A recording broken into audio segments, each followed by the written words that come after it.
Hey, I have a second channel. Cube Comp MTDX.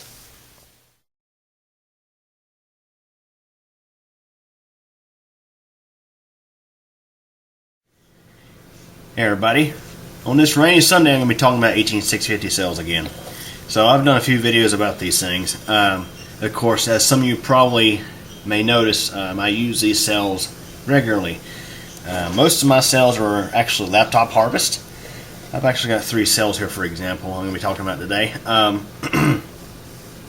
So the reason why I'm making this video is because at some point, I think it was last year, the US Consumer Product Safety Commission issued a statement advising against the use of loose 18650s. Matter of fact, originally when they issued the statement, the wording was pretty much don't use any loose 18650s because they may cause a fire risk or explosion hazard.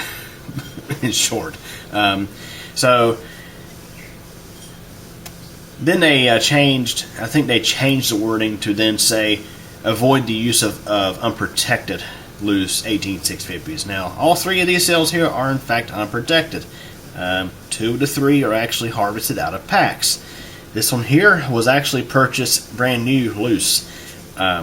So not only is the CPSC advising against purchasing loose 18650 cells that are not protected, they have also instructed Amazon and eBay and big e-commerce sites like that to stop selling them and restrict sellers from listing them. And now, I will be honest with you, 18650s, they were never intended to be used as a bare loose cell, like let's say a AA or a AAA or a D or C cell. They simply were not intended for that kind of use. Nowadays we've got like flashlights, like for example my flashlights. We've got small gadgets and whatnot that are using loose 18650s. And generally, they come with protected cells. For example, my mom and dad, they last year they bought a dog shaver, and lo and behold, it uses a single 18650 to power it. And of course, it's a protected cell. Probably a good thing because I noticed that charge will actually run the cell down to the point that the protection kicks in. But so 18650s, even when they're protected, they can be hazardous if you don't know what you're doing. They're definitely not a kind of cell that they're definitely not as safe as, let's say, a Duracell. And I think the CPSC does have a point there. But yeah, I will say that provide you know what you're doing, you know how to properly charge these, and you know how to not over discharge them, and you know how to take care of them. I mean, they can be safe. I've been using 18650s harvest out laptop batteries for the past 6 years. I started harvesting them out of packs back in 2016, first to run some flashlights, and then I started hacking my cameras to run them. So all my cameras that run 18650s, they were originally designed to run a single cell lithium ion pack. So the cameras in question already have the built-in circuitry designed for charging and discharging the cells safely. Now, I don't actually use my cameras to charge the cells. I have a separate charger for that. It's a Opus BTC 3400. It's a smart charger. And it's a safe charger. It ain't like some of these dodgy chargers you can find on eBay. So, right, for example, the camera that's filming this video is actually powered off of 2 18650s in parallel. So I will say that, let's say for example, if a AA cell or a AAA cell, alkaline or nickel metal hydride, for example, let's say if one is abused, I mean, yeah, there is a possibility of the cell catching fire, but they generally are not as violent in nature as a lithium ion cell is in the event that it was to catch fire. Because these things, especially this one and this one, these are lithium cobalt cells. They are high energy, low drain cells. They pack a lot of punch, and but they're not designed to release that punch all at once. This cell here is actually a high drain cell. Now I'm not sure if this is an IMR or an INR chemistry. It's a LG HE4. I have to look that up. But this is actually I believe harvested out of a power tool cell. I didn't harvest this cell myself. One of my neighbors who was harvesting packs, he had some tool cells, and I was requesting a tool cell so that way I could change out I could replace a failed cell in one of my tools, which I'll do a video later on about changing the cell and installing this. But the thing is, AA cells, AAA cells, of course, they've been around for many years, and of course, they're intended for their use. They can be pretty much abused, and you don't have to worry about them blowing up and doing crazy stuff. But if you abuse one of these, the end result can be violent. Even though these cells are unprotected, they do have some protections built in, and the first of which is called a PTC. It's like a polyfuse. It's actually right inside the cap, and it is a resettable means. It's like a resettable fuse. If you overdraw the cell, the CID will heat up, and it will pretty much cause it be the equivalent of tripping a breaker. Once you remove the short, the PTC will cool down and will reset. And generally, it will. It's a form of protection that will work in, let's say, in the case of a 1S configuration. This is cell by itself, no more cells in series. And there's also the CID, which is again inside the cap. In the event that something goes wrong with the cell, let's say the PTC isn't working right. Something happens, let's say the cell is overcharged, or there is a short and the PTC doesn't take care of that, the pressure will build up in the cell, and it will trip the CID, and the CID is not resettable. Technically it's not resettable, but you can find videos on YouTube of people resetting them, and that is, you're basically playing with fire if you do that. If you ever have any 18650s, let's say if you're harvesting cells out of a laptop battery, and you find some that are reading exactly 0 volts, chances are they have a tripped CID. And in that case, if they're reading 0 volts, you can actually ohm across them with a multimeter and actually get infinite resistance because there's an open circuit. In that case, you definitely want to have the cell recycled. Do not try to reset the CID. Don't do it. There's so many videos out there of people doing it, and you're basically playing with fire.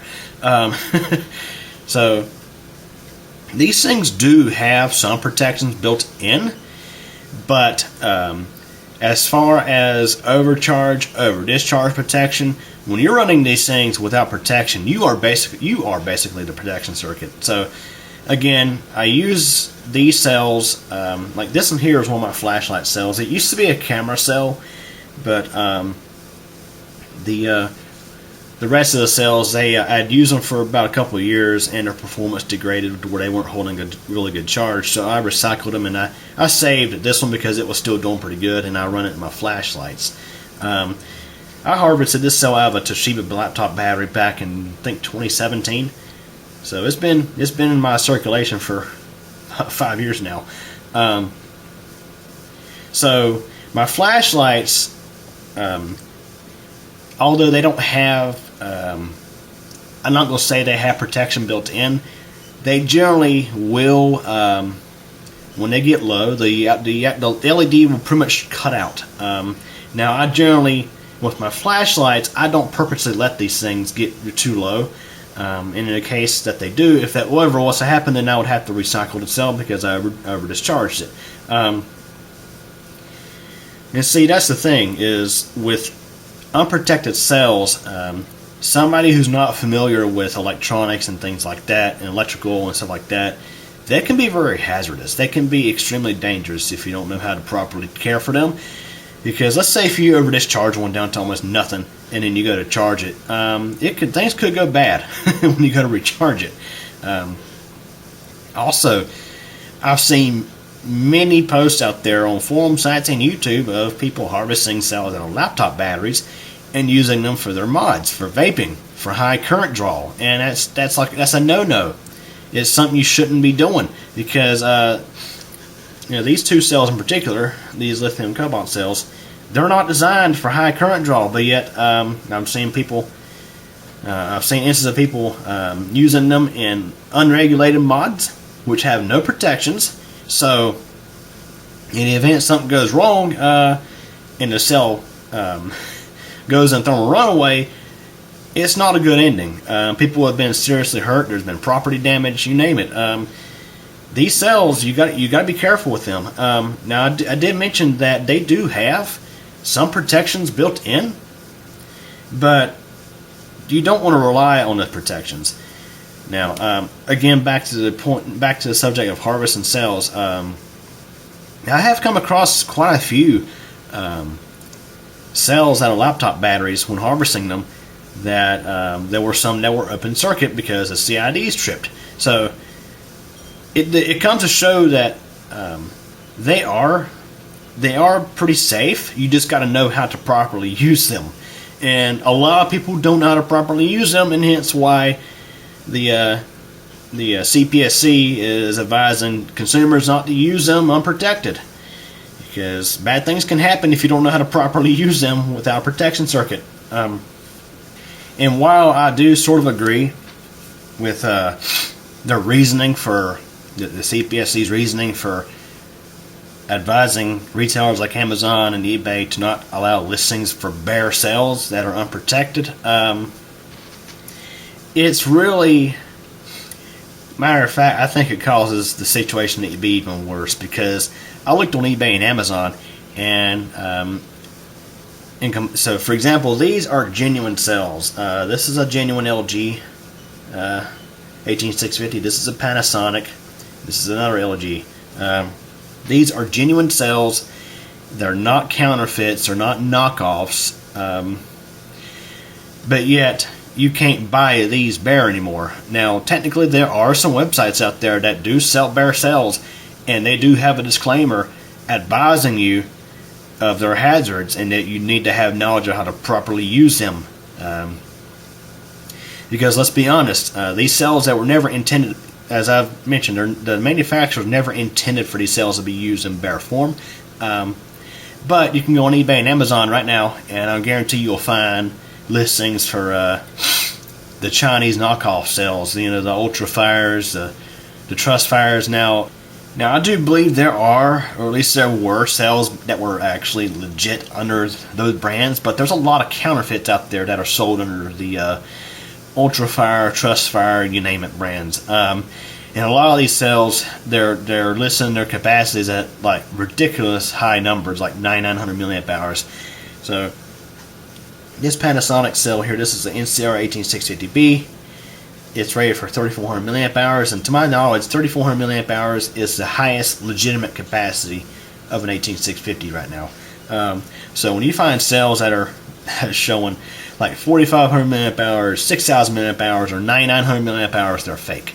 And the thing is, those fake cells, chances are they may not have, let alone a protection circuit, they may not have what's called the PTC or a CID integrated into them. The integrated protections that are there as a last resort to shut the cell down before it self-destructs. But you can look up on YouTube. Of course, you can look up on YouTube videos of venting these things and just like abusing them. And obviously, even with that stuff built in, they can do some crazy things. But see, my point is, there's two things. Not only can you go on Amazon and eBay today and find these counterfeit cells that are probably rewrapped versions of these that may not actually have protections built in, which they claim to have. So, in theory, they're more dangerous than working with legit bare cells. And another thing is, harvesting cells has its own hazards. Of course, I've cracked up on my fair share of laptop batteries over the past several years, and I use extreme caution when doing it, because when you're harvesting these things, that's when you have a chance of shorting things out, because you don't know what kind of charge is on the battery, and you don't know. There's a lot of variables there. And in theory, if somebody is wanting to work with bare cells, or if they're needing bare cells for their projects, I would assume they'd be able to purchase the cells outright brand new if they wanted to, instead of having to harvest from a pack. Because when you harvest from a pack, of course, as I mentioned, there are hazards of actually harvesting from packs. So that's why I think it's a good thing that there are still some options for getting these cells, and I think it's right for retailers to list a disclaimer, a warning, you name it. Because these things, they're, like I say, they're if you don't have good knowledge of electricity, electronics, and just the general nature of how these cells work, you should not be using them in bare form like I do. I'll just go ahead and say that outright. So yeah, guys, I figured I would shoot this video because, of course, I think it's interesting when you look up 18650 safety on Google. One of my videos pops up on the first page. It's a video I posted about 2 years ago. 18650 safety, some things to know when handling or using bare lithium-ion cells. And I do make some good points in that video. But I just wanted to share my opinions about the US CPSC issuing their guidelines, but also sort of banning the sale of bare cells from big retailers like Amazon and eBay. You know, I'm kind of in the middle of the road on that. I mean, I do think that average Joe should not have easy access to these things, because if you don't know how to properly handle them, I mean, things can be quite dangerous with these. Like I say, I've seen videos on YouTube of people extracting cells out of laptop batteries and using them just to build a quick pack in there, just throwing together a pack of these in series with no balance protection or nothing in their old nickel cadmium drill. But here's the thing: they harvested from a laptop battery, so outright sort of outlawing or discouraging the selling of bare cells,